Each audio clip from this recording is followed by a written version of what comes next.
Hi, welcome to Narcissism. This is Jennifer.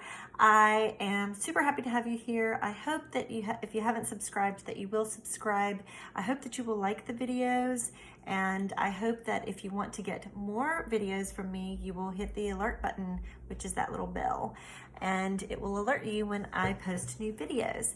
I haven't been around a lot the last week or so. I did do a couple of recordings or whatever, but I have been trying to get things back together because of COVID-19 and trying to prepare for when I go back to work.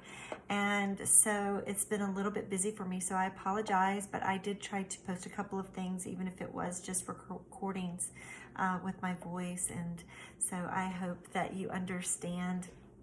We are getting close to June the 1st, which is World Narcissistic Abuse Awareness Day. If you've never heard of World Narcissistic Abuse Awareness Day, I hope that you will recognize it on June the 1st.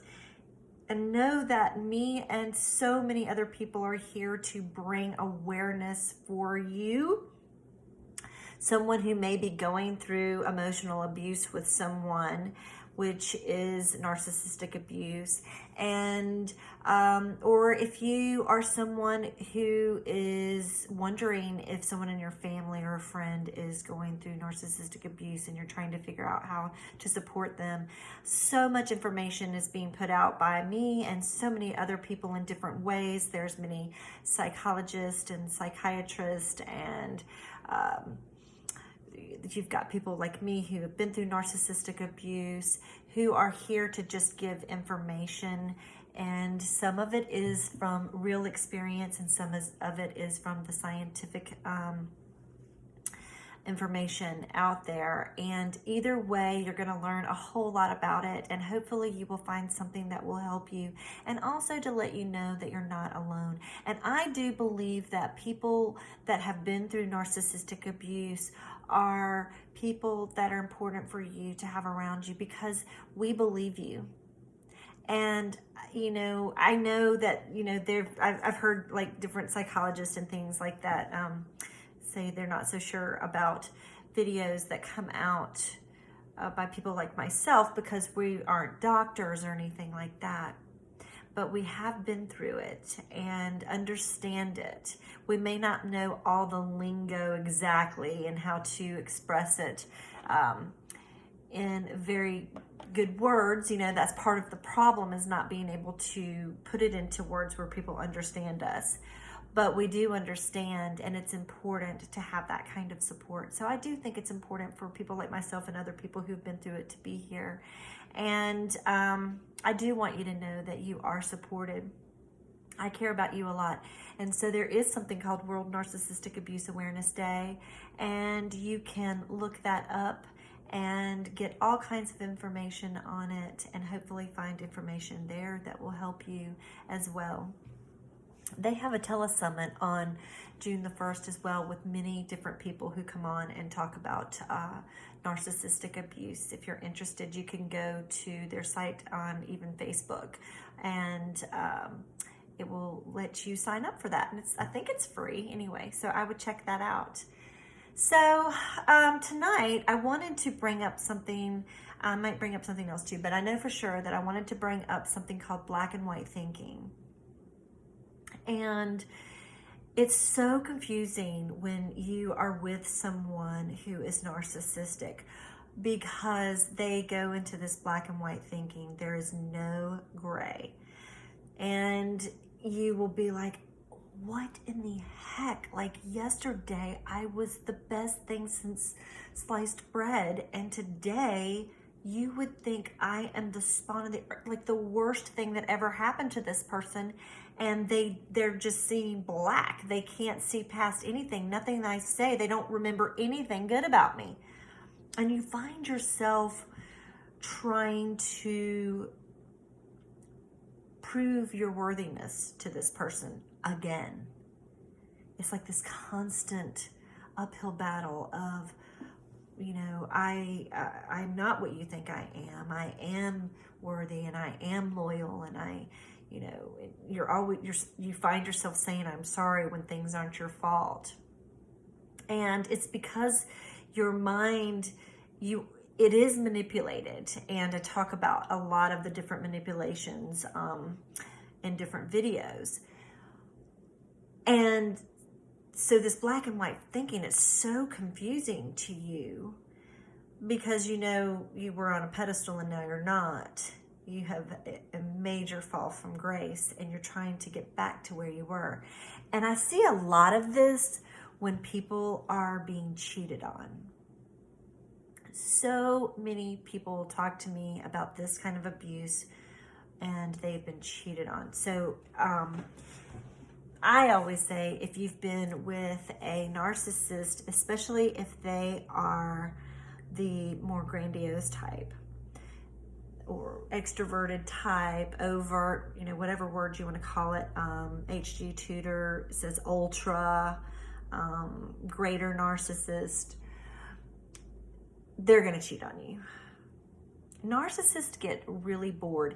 Even if they aren't that type of narcissist, and let's just say they're more of a cerebral type narcissist and more covert and shy narcissist, they'll cheat on you with other things. They'll cheat on you with work. They'll cheat on you with, their computers, their phones, their books. They'll ignore you in other ways.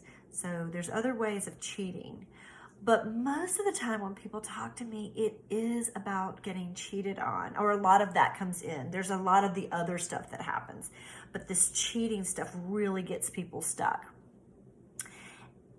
And I can't judge that because I'm literally we go through so many other things that are so horrible in these relationships, and that's the thing that gets us stuck. It's it just drives a person crazy. And I think it's because, I've tried to figure this one out myself for the longest time.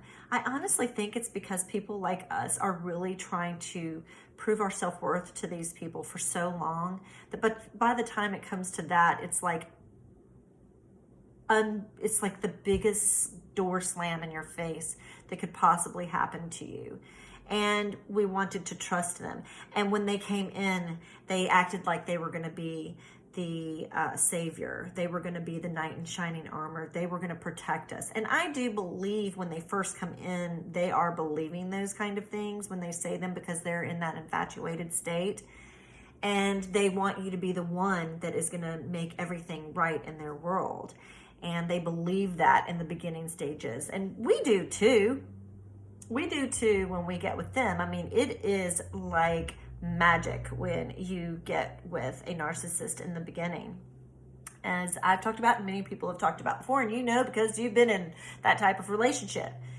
But this black and white thinking can be so confusing because a narcissist, when they are into you and they want you in their world, they can't wait to see you. They can't wait to talk to you. They can't wait to see you. They want to do nice things for you.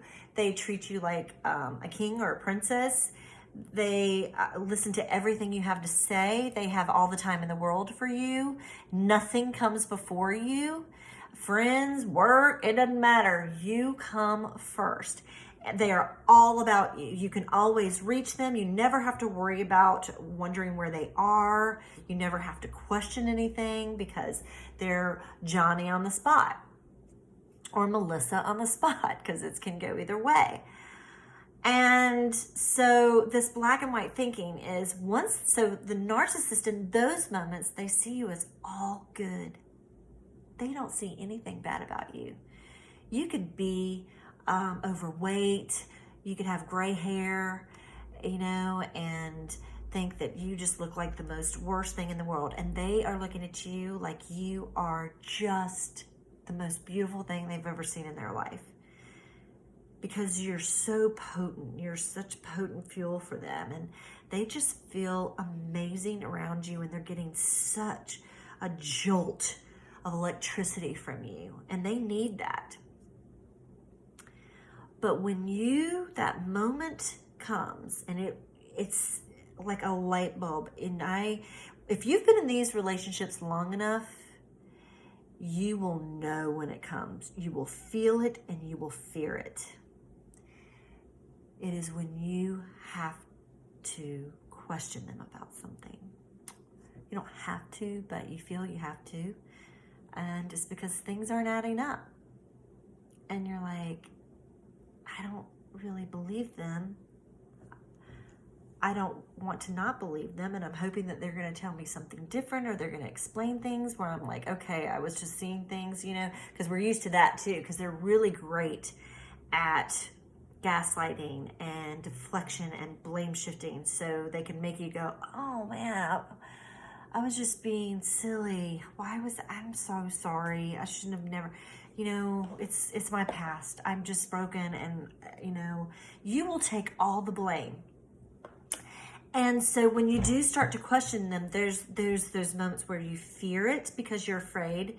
If you've been in these relationships, they're going to most likely get upset and the devaluation will begin. I always say the breakup begins, and we know, or I used to say, I'm in trouble again. And my friends would go, in trouble? How old are you? You're a grown woman. What do you mean you're in trouble again? And so that's kind of my trigger of how I would know. It's like, okay, I have this thing. How long am I going to hang on to it? Am I even going to bring it up? Is it even worth it? You will literally, you stockpiled stuff and then you're just throwing things at me all at one time. No, it's literally like, it wasn't important to me to bring up at the time because I'm so afraid of what's going to happen when I do bring this up. Is it really that important? Can I get past that and move forward and act like it never happened? And yeah, you can, because your cognitive dissonance will mess with you so bad that literally you will find everything great and wonderful in them, and it will knock out everything bad that you've seen because you need it to. Your brain does not want to believe anything bad about this person. You have invested so much into this person, and you believed this person, and you've been through so much pain before, and you don't want to go through it again, that you need it to be, this person is not like that. And so your brain will do that. And it's so maddening how that happens, but it really does happen. And so, but what happens is if they paint you black, so you finally decide, I can't take it anymore. I've got to bring this up. It's driving me crazy. I'm going to have to bring this up. And you take your chances and you pray, and you've worked out for 18,000 different ways how you were going to say it. You've practiced it in the mirror. You practiced it with your friends. You've practiced it with your family or whoever, if you've even talked to anybody about it. You have practiced this walking around the house and pacing. I'm going to say it like this, and then I'm going to wait until this moment. And, everything's going to be light and fun and airy. And you have it all worked out because you don't want it to go wrong, even though it's just something that you should normally be able to talk to with a partner. But you've been through it before, so you know that this could go completely south, and you could be starting at the beginning of your breakup. And that's that eggshell, where you're sitting on the eggshells. So you're up here, you're all good with the narcissist. You haven't questioned anything. You're still giving them the potent fuel of how wonderful they are, and they feel like they're God in your eyes. And then here it goes, and you say something like, I was kind of wondering, I noticed that blah, blah, blah, blah, blah, blah, blah, and it didn't really, when you said this the other day, but then this, and it doesn't really make any sense. Like, are you sure you weren't talking to so-and-so and so-and-so? I mean, so-and-so and so-and-so told me that they saw you. Whatever it is that you're coming out with, that's a personal criticism to the narcissist. That's what is called a narcissistic injury. And you can be painted black. It can go into a silent fury, or it can be an outward fury, but there it is, smoldering somewhere underneath, but just beneath the surface. And so they don't like that, and some people can hold back that fury for a while, and then others just automatically, it comes out. And so you are painted black at that moment, and now you're all bad. You're the enemy. You're a betrayer. How dare you question the narcissist? They are superior to you. How dare you see them other than godlike? This is such a criticism to them. And it is the beginning stages of your devaluation. It is just like clockwork every time. As soon as you start to question anything about them, you are sure to start the devaluation process. Now, when that happens, so they see, let's just say they see you all bad in that moment, and you may get the silent treatment, the present silent treatment, which is when you're in the same room with them. And they just ignore you. They watch the TV. They look at a book or paper or letter, their phone. They ignore, they are basically, it's as if you are not even in the room, no matter what you say or do. That's a present silent treatment. Of course, you know, the other silent treatment, if they're gone, you can get days of that. You don't even see it. You know, you might call that ghosting, where you don't see or hear from them. They don't answer your phone calls. And that's to punish you, because how dare you ever betray them in that way? They see you as, seriously, like someone who has just betrayed them, and all this, and they're so disappointed. They thought you were like this perfect person, and now they're disappointed. It's like, oh my God, you're just like all the other ones. How stupid could I possibly be? And I can't feel stupid because I'm too godlike for that. I need to feel better. And they need to get away from you. They need to somehow, whether it be physically or electronically or by reading a book, whatever it is, they need to get away from you and get fuel somewhere else. And it's usually going to be electronically or physically. Get out of your presence and get to someone else, talk on the phone with someone that, you know, thinks they're all wonderful, and to create, they need to feel better. And knowing that they're hurting you because you've hurt them, you've given them this personal criticism, knowing that they're hurting you also soothes them, because what are you doing then? Now you've been painted black and you're like, what have I done? I knew this was going to happen. I knew this was going to happen. I'm so stupid. Why? And you're like, I'm sorry. And then you start taking all the blame. You know, I should have never done that. I didn't really think that. I was questioning it myself. Why would that person even say that to me? They're just trying to start something. You'll say anything. You're coming up with these manipulative tactics yourself, just to try to get yourself out of the hole that you've just been, that was dug for you like really quick. And that dirt's being shoved on top of you really quick, and you are trying to get yourself out of there. And the narcissist loves that, because that is healing that personal, that injury, that narcissistic injury of theirs, because it's like, see, I am more powerful than you. You are beneath me. And I'll teach you not to ever question me again. Because if you do, this is what's going to happen to you. And each time it gets worse and worse and worse. So let's just say you get the silent treatment. It might be a short amount of time. It might be for 30 minutes. It might be for an hour. The next time, it's 3 hours. The next time, it might be 8 hours. The next time, it's 2 days. The next time, it's a week.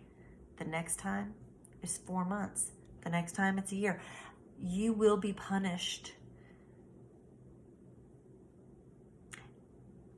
And it's just a manipulative tactic that the narcissist has, and it's instinctive most of the time for them.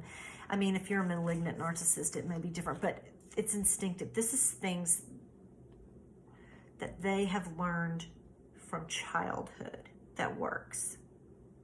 And it may have been done to them, so they know that it feels horrible. And the things that we do, the begging and the trying to crawl for that, please, you know, don't leave me.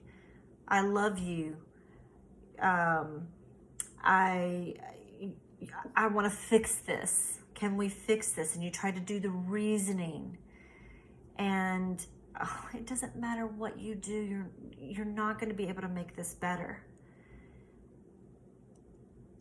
And when they come back, it might feel like, and now you're painted white again. how long is that going to be?